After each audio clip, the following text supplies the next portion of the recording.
I don't think working out ever ends for people. That's Charles Barkley. I take that back.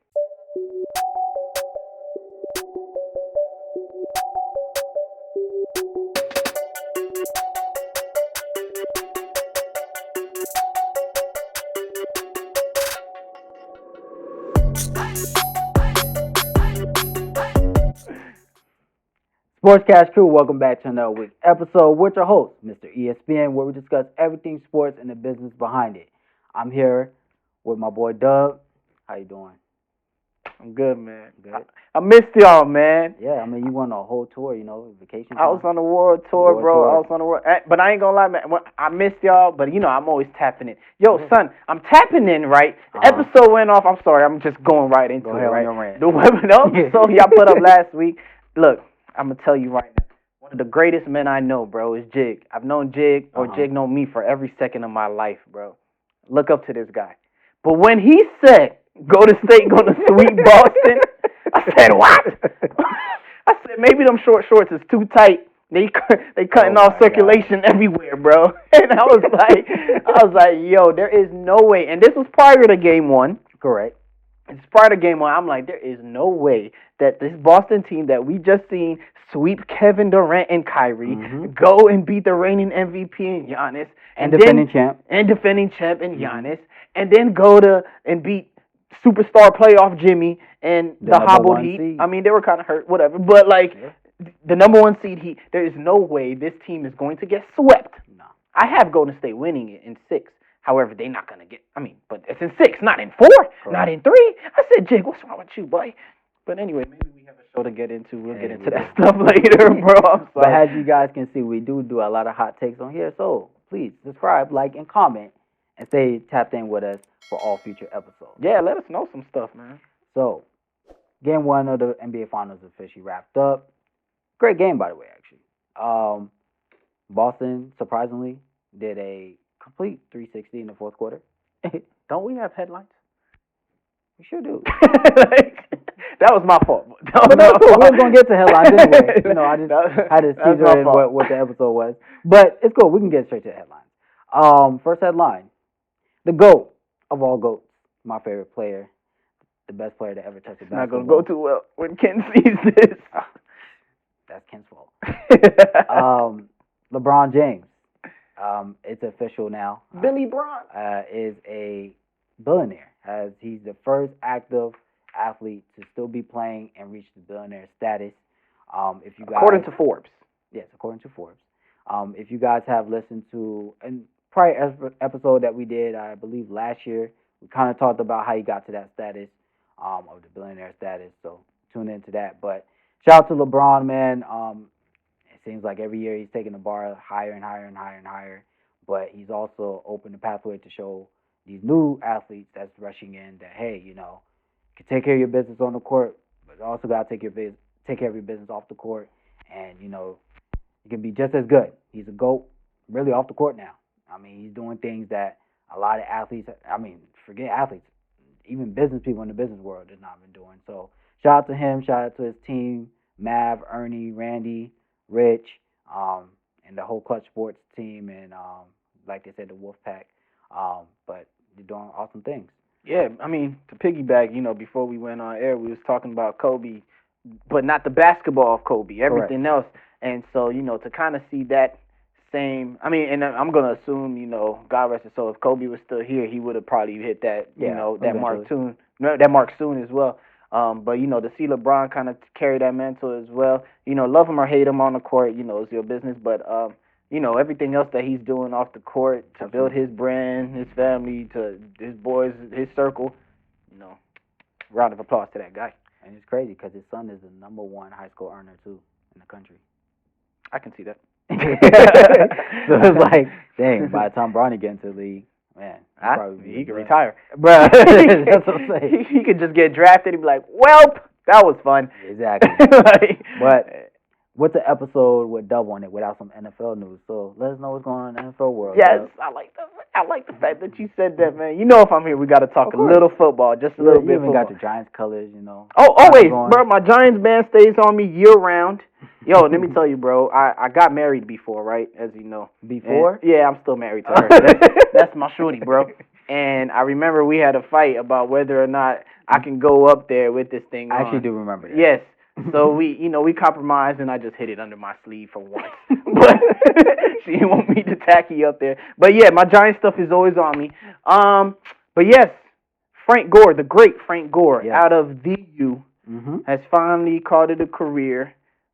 He finished his career with exactly 16,000 rushing yards, and he finished number 3, only behind Walter Payton and Emmitt Smith. Yep.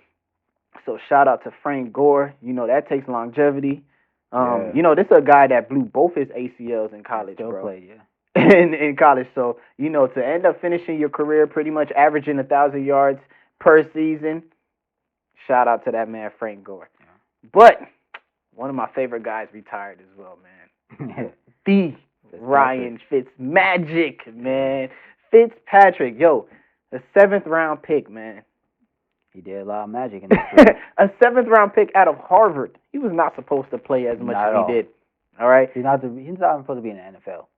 Barely, right? 17 seasons, 9 teams, and he had to be probably the most valuable backup I've ever seen. Because he finished his career with over 200 passing yards, touchdowns, and about 35,000 passing yards, bro. Most of those probably came from Miami and Jets, but maybe. I bet you can't name all 9 teams. Woo!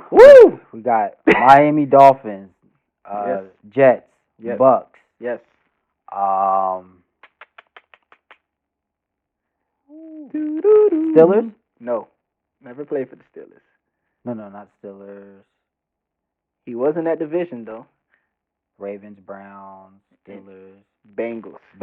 He played for the Bengals. When did he play for the Bengals? He played for the Bengals. One of those. It probably had to be really brief. Yeah. But I don't remember him in the Bengals uniform. He played for the Bengals. How many is that? 4? He has 4. I got 5 more? 30 teams in the NFL. Man. This man was hopping around. We ain't got all day. So I don't remember bro. I remember those 4, though. We got the Texans. We got the Rams, the St. Louis Rams. Okay, I was about to say, not the Los Angeles. We got the Titans. We have the Redskins, who was his last team. And dang, I don't even know who you named. I'm missing somebody though. I'm missing. Let me see. You said the Bills. The Bills. Yes, the Bills. Right. He was with Bills Mafia for a while. One more thing. I bet you don't know which one of them teams drafted him. I don't. It was the Rams. The Rams drafted him in the 7th round. round. I was going to say not the Rams, but the Bills. I was going to say the Bills. No, it wasn't the Bills. But yeah, man. So shout out to Ryan Fitzpatrick, man. Good luck to the rest of whatever you up to, as well as Frank Gore. He'll be all right. He went to Harvard. Oh yeah, he's gonna be all right. And Frank Gore, he looks like he's ready to start fighting people now. He ready there? Yeah, he had like a couple fights, one or two or something. So he looks like he's into boxing now. So still in good shape. Oh yeah. I don't think working out ever ends for people. That's Charles Barkley. I take that back. my fault. Let's talk finals, bro. Let's talk finals. NBA Finals. It's the NBA Finals, baby. One hell of a game. Game 1. Boston started off kind of rough, you know. It looked like, you know, they got their finals jitters out the way. But then... Did they, though? Did they start rough? They did. I don't think they started... Bro. They started rough. I mean, they missed their first, 5 shots. No, I mean, it's not that, but, I mean, if we just looking quarter by quarter, bro. No, I mean, by the end of the first half, it was only like a 2-4 point game or something like Boston was up by 2. Boston was up by 2. Yeah. So, but it was just the first quarter. It looked so bad because Steph Curry was 6 threes. Was going berserk and only had one more for the rest of the game. Yeah. Steph Curry, the greatest shooter ever. Chef Curry. But so what are we gonna call it? Are we calling the old heads can't hang? I can't really say couldn't old hang heads. or. Then, I mean, because they're older. It's the older team. Yeah, they're older. I mean, they all on 30. Like Clay is the youngest of that at 30, big 3. 31. 31? Okay, I thought he was more like 32 or 3 or something. But Steph 33, going on 34. Could play probably another 6 more years. At this level? I'll say 3 to 4 years out of that 6 years will be at this level. Right. But then again, you look at Steph's game, like, he doesn't do crazy athleticism stuff. You don't stop shooting. No. Now, the dribbling, he might not be doing that at the pace he does it. Like, but he's in great shape. In great shape. He runs without the ball like a madman. And Like from what I've been told, a lot of his workouts is a lot of stamina and cardio because he's always coming off screens, always running. So he doesn't do a lot of physical stuff. Even though Curry has gotten a little bit bigger over his career, but boy, has he, bro? 15 pounds of muscle. Yo, I mean, I ain't gonna lie. I saw Curry the other day. Okay, bro. You had to, man. I'm trying to go sit in the gym with him, bro. Hey, when you make these deep playoff runs, man, your body got to be in top shape, dog. And plus, I mean, break down on you. You got to think about it. So for somebody as finesse as him and he's a shooter, people want to, nudge him. They want to put body. I mean, it ain't the 80s. We can't do what the Pistons were doing to MJ. But, people want to, let him know that they here, Patrick Beverly. Yeah, and then right now we're going against the Defensive Player of the Year, Marcus Smart. Marcus Smart going to let you know that he's there. He's a bully. Yeah, he's a bully, he's a rather big guard. So I think it is in Curry's best interest to, keep doing them push-ups. You're doing good, but so Curry, 21 points in the first quarter. 0 points in the second quarter. But then Boston became Boston. What they've been doing all year. They won a hot streak. Big Al. Well, not exactly, because the third quarter, Golden State destroyed them. Yeah, but that's when the run started. The second half of that third quarter is when the run started. The second half, because I know it looks like the fourth quarter, Boston just took over. Yeah, completely. But if you watch the game, it was 17, then Boston brought it down to 13, then it was 10, and once they got it to 10, then the momentum started shifting because at that point, I forgot Jaylen Brown's really what started that run because they were double teaming. And Tatum didn't have a great game, but didn't have a great game. But he had a good game facilitating. He had 13 assists. He actually has a record. That's a record, a Boston record. First player to debut in the finals to have 13 assists, first game ever.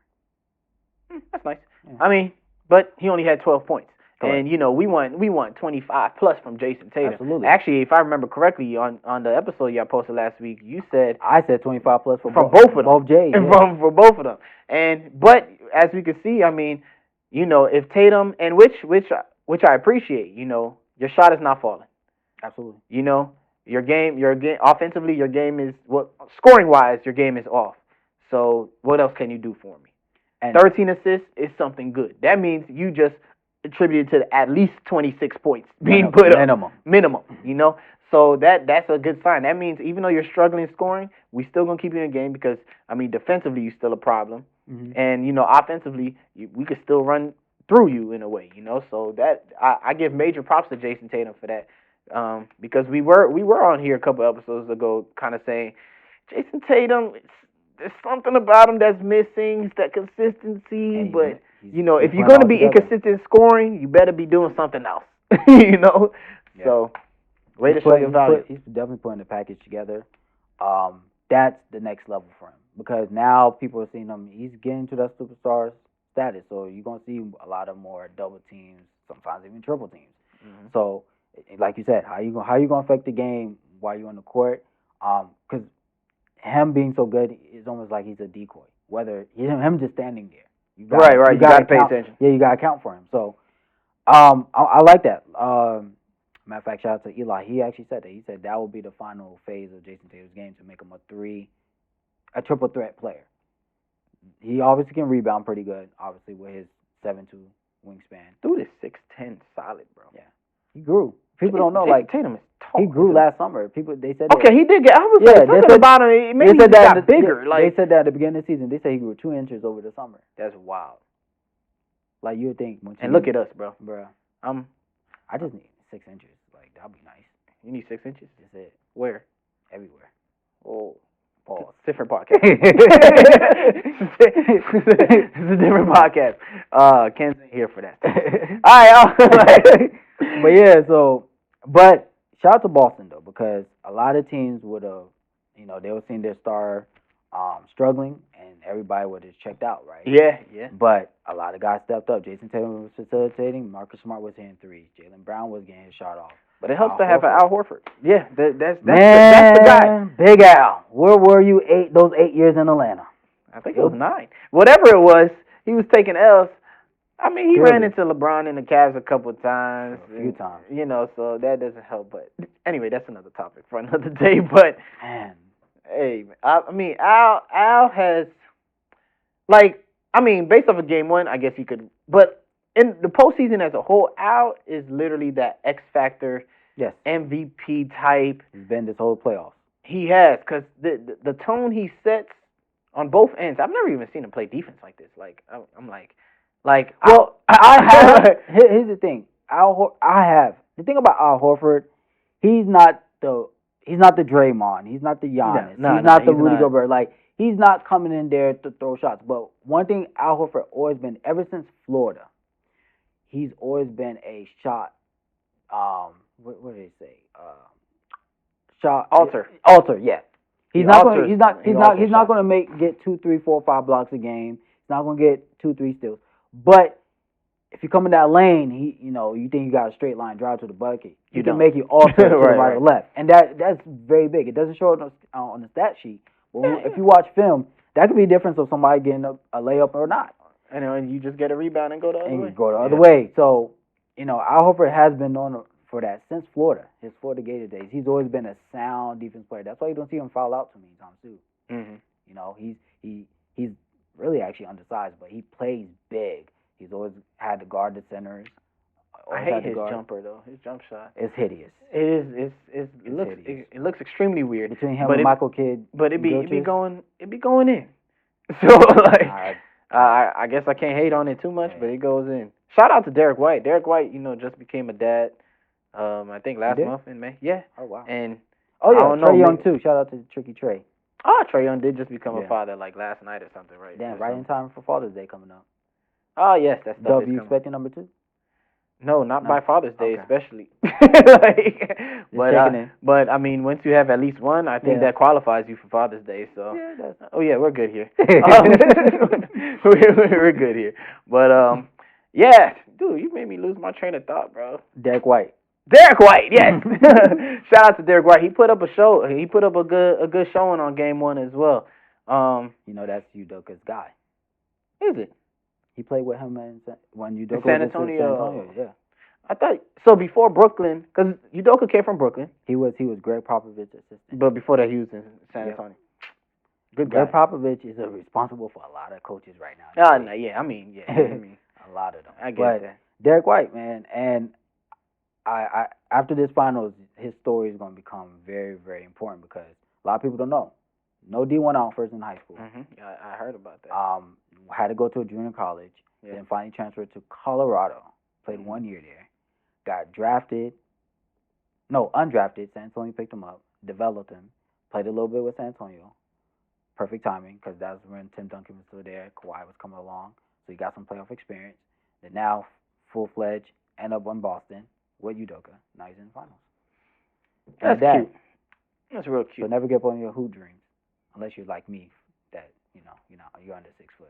Your day's over. You're well under 6 foot. Yeah. Like, there's only so many of those Muggsy Bogues kind of Robinsons. Yeah.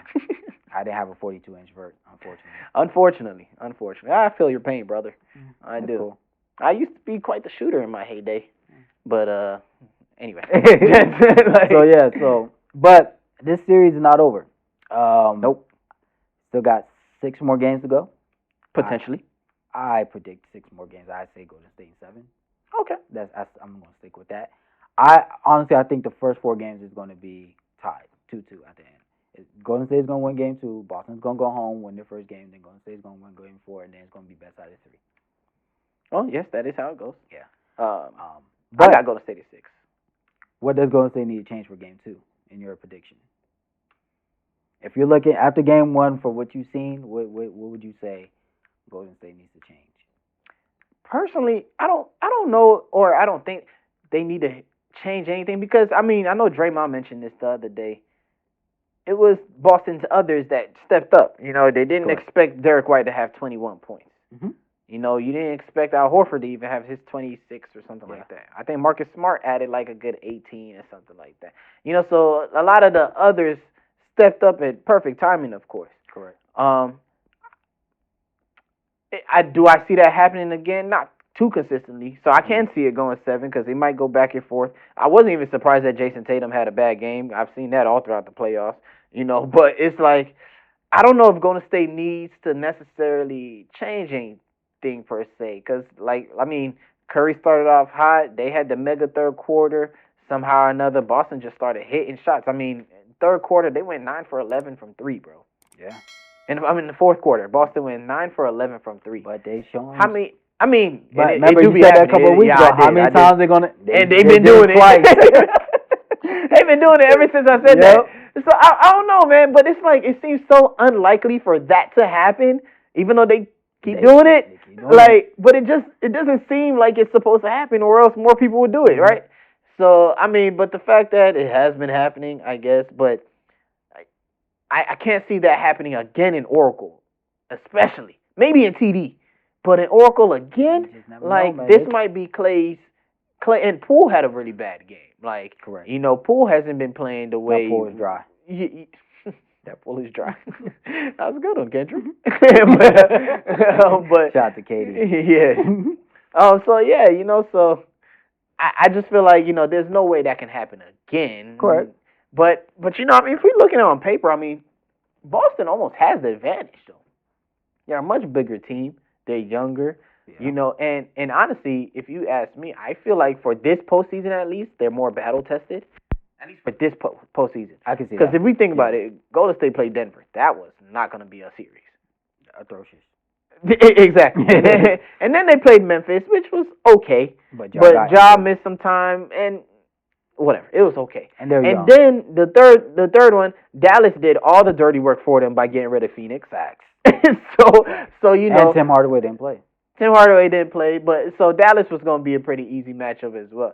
So I almost feel like, Golden State kind of low-key came into the finals, not completely warmed up, while Boston was, even though they were the number 2 seed, they were the underdogs in many people's eyes with Brooklyn. Absolutely. Same with Milwaukee. Yeah. And then pretty much with playoff. Miami. Yeah, so it was on. They're like the first number 2 seed to literally be the underdog in every series. Right? So it's like they kind of had to prove it to the world that they belong.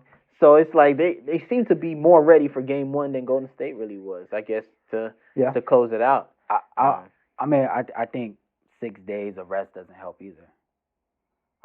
As a basketball player, especially when you play high leverage games, you kind of you don't want too much rest because you got that energy that's flowing. You probably, if you're hot, you got that rhythm going. You don't want it to cool off. Boston just came from a heated Game 7 with Miami. 3 days later, nearly blew.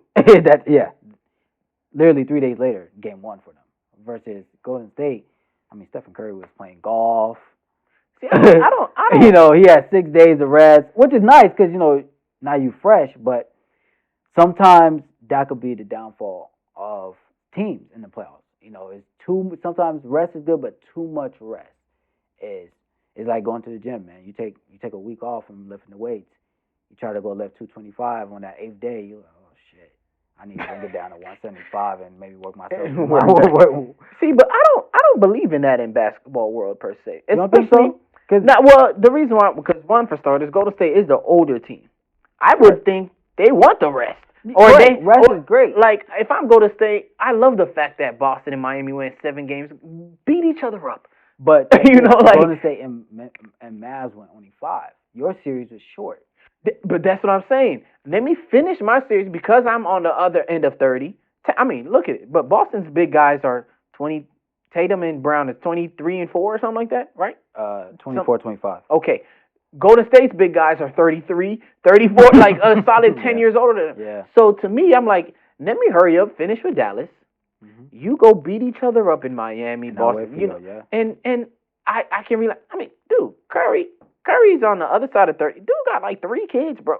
His life is tiring, I can imagine. Right? So he needs all the rest, I would think. Like, relax. And it's not like these guys aren't still in the gym and they still don't work out. So, your analogy when you mentioning, not working out, period, lifting weights for like 8 days, that's different. These guys are still keeping themselves active.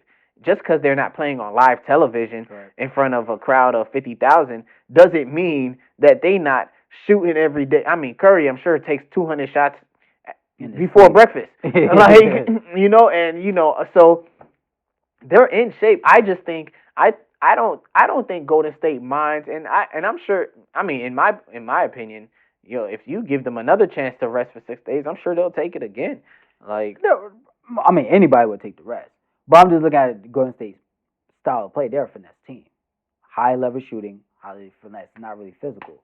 So again, it's all about rhythm for them. That ball movement, shot selection, what type of shots you take. Too much time off, I mean, but your main core have been playing together for the past decade, just about. And y'all been to, this is your 6 finals out of 8. But they played less than 30 games in the past 3 years together. Less than 30? Oh, all those injuries we played. Yeah. You know but what I'm saying? I mean, I copy that, but I don't know. In a way, for me, I'm like, rhythm, and it's not like I'm against what you're saying. I'm really not. But I don't think it. I wouldn't put that as the why they lost. No, it's definitely not the biggest why. I mean, Boston just flat out played a tremendous game plan. They were ready to close the game. But just look at me. If it's football, you take your 6 days. But basketball is a rhythm sport. It's all about rhythm. So a lot of guys, for some guys, sometimes maybe the younger ones. I feel like that's more for Jordan Poole. Like, all right, let's get back out there. Exactly. But Curry, Clay, Draymond, Iggy, like, give me my 6 days. What was Iggy doing in there, bro? Hey man, he's that there boy for the is ride. dying old, man. He's there for the ride. He's gotten old, my man Iggy. Hey, he's a Finals MVP. Anyway, but I think that's more for the, like, Tatum and Brown. They were probably cool with going back and playing another game within 3 days. But Curry and them, I don't know if they would have wanted to go 7 games with Dallas and then start game 1 in 2 days, 3 days, or something. I don't think so. But that's just me. I don't know. I don't know. If I'm an NBA player, I'll say 3 days max. After the 3rd day, I'm ready to hoop. You ready to hoop? Yeah. I don't want too much time off. Yeah, kind of want to get out the way. I feel it. I just think the older players are okay with it. Yeah. You're going to want your rest. You're going to want your rest. They're okay with it, man. For sure. Just chill out a little bit. Game 2, 2, 3, and 4. What do you see the series? You see it 2-2, 3-1? Golden State, I think, is gonna win game 2. So by the time this episode comes out, game 2 would have already been played. So I think it will at least be 1-1 after game 2. Then they're gonna head to TD. Correct. I'm gonna say Golden State takes that one as well, the first one. Okay. So 2-1. Then I'm gonna say Boston will take game 4. Okay. So tie 2-2. And I think Golden State will finish the next 2. So you got Golden State winning. In 6. I said that in the jump. Yeah, but you got them winning back-to-back games twice. Yeah, if that's what it takes. That's tough. And that means they would end up getting the trophy. If it goes the way I think, they'll get the trophy in TD Gardens. Because they have home court. So if they end in 6 games, that'll be in Boston. Yikes.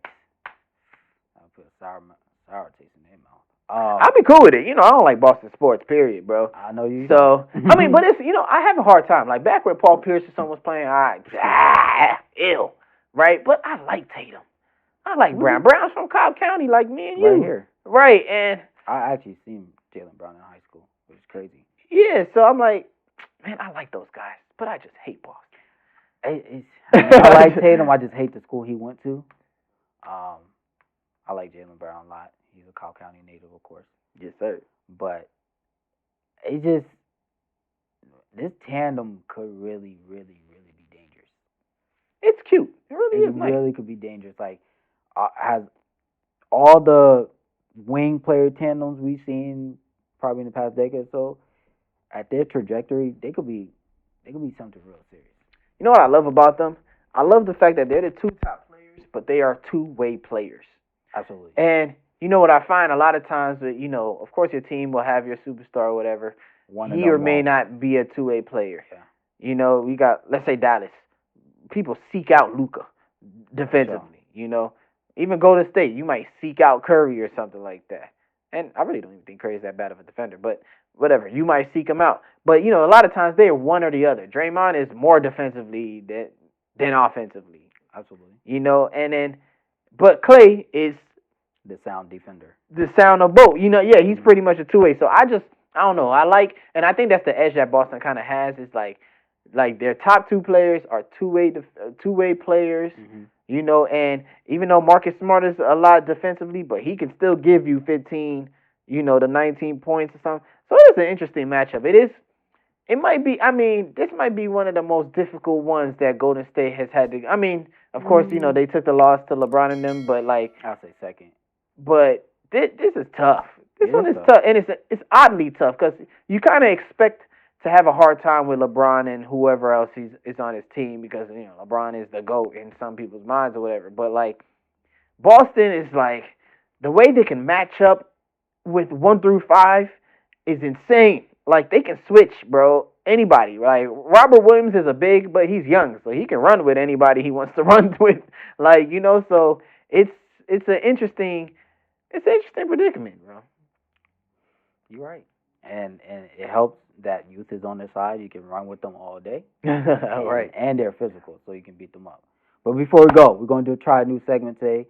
Since this is Sports Cash, we're going to try a thing called, are you going to cash it in or are you going to sell it in? So, couple questions. Right, you couldn't talk to me about this. I don't even know what we talking about. Gotta keep you on your toes. So it's going to be ready to the NBA Finals. So, cash it in obviously means you buy it, you believe it's going to happen. Selling it means, no, you don't. Oh, okay. So we're going to put up a predicament of some sort. All right. First question. I could have jotted this down in my notes. Wow. I got the questions. You're going to answer them. Yo, but I just feel like in production meetings, when we But talk. I got to keep you on your toes. I mean, I get that, but I don't like surprises, bro. I'm not good with this stuff, bro. First question. It embarrassed me. Stephen Curry will be Finals MVP. Sell. Okay. I think it's going to be Clay. Just wait for it. All right. Klay Thompson. Jason Tatum will be the highest scorer of the series. Sell. I think that's also going to come out of Golden State's Klay Thompson. Okay. It'll just be a nice redemption story. Golden State will win their 4th championship in 8 years. Bye. Okay. Jaylen Brown will be Finals MVP. No, if I think Golden State is going to win, that doesn't even make sense. But what if Boston wins? Oh, so if Boston were to win, sell. I don't think Jaylen Brown would be MVP. Okay. I'm going to stick with Al. Big Al. Big Al, wow. That would be a shocker. I don't think it would be. He's been very consistent all postseason long. Yes. So, yes. So, yes. Last question. Steve Kerr would be recognized as one of the greatest championship coaches with Greg Pop and Phil Jackson. I have a hard time with Steve Kerr. He will be for those people. And who those people are? Those people. Okay, casual fans. Those people. Those NBA people. Mainly because, I mean, you can't ignore rings, right? Absolutely. A man has 4 rings out of 8 tries. What, Golden State, yes. Yes. I mean, and then not to mention the rings he has with San Antonio and Chicago. That's, as a player. But, so yes, he is going to be recognized as one of those. But I still shout out my man Mark Jackson for this squad anyway. Yo, Mark Jackson, bro, come on. You gonna tell me you don't think he would have had similar success? I don't know for sure. It's just a matter of fact. I should ask you, buy or sell. Mark Jackson would have had just as many rings as Kerr. I'll catch it, and I don't know if he has many rings, but he would definitely win a championship with this squad. Cool. So that brings me to my point. So that's why I'm like, for me, is Steve Kerr that guy? Not really. I'm kind of on the fence, and I won't debate it either because you could prove with me or against me, and I won't fight you that hard. But it's just because again, you can't ignore the rings, and I'm sure he probably brought a different philosophy than Mark Jackson had to the team. Who knows? Starting Draymond, but Mark Jackson was clearly on the right path with this team. Correct. Which still boggles my mind that he's not a head coach to this point, but that's another conversation for another day. But he was clearly on the right path with this team, and who's to say he wouldn't have started Draymond at some point? Who's to say he wouldn't have been better off the bench? Who knows? Draymond probably could have been even better. That's true. Who knows? But sure, Steve Kerr. Sure. So you don't buy it. Cool. Fair enough. So Golden State in 6. 6. I got Boston in 7. You got Boston at 7. Yeah. Oh, you did say that. You did say Boston at 7. And Jason Tatum will be Finals MVP. That means Boston would be finishing it in Oracle. Yes. Same way they did in Miami. Yep. And same way LeBron did too. Don't mention LeBron, Jesus. He's a billionaire. I mean, he gets respect. Appreciate you guys tuning in. Leave a comment what you guys think the series is going to end, and also, is all the predicaments going to remain true that Dub said? More than likely, because Dub said it, and I be knowing. So play my exit music. We out. Appreciate y'all. Again, comment, like, subscribe, all that stuff. Share with your people, and we'll do this again. Appreciate y'all. Peace. Yep.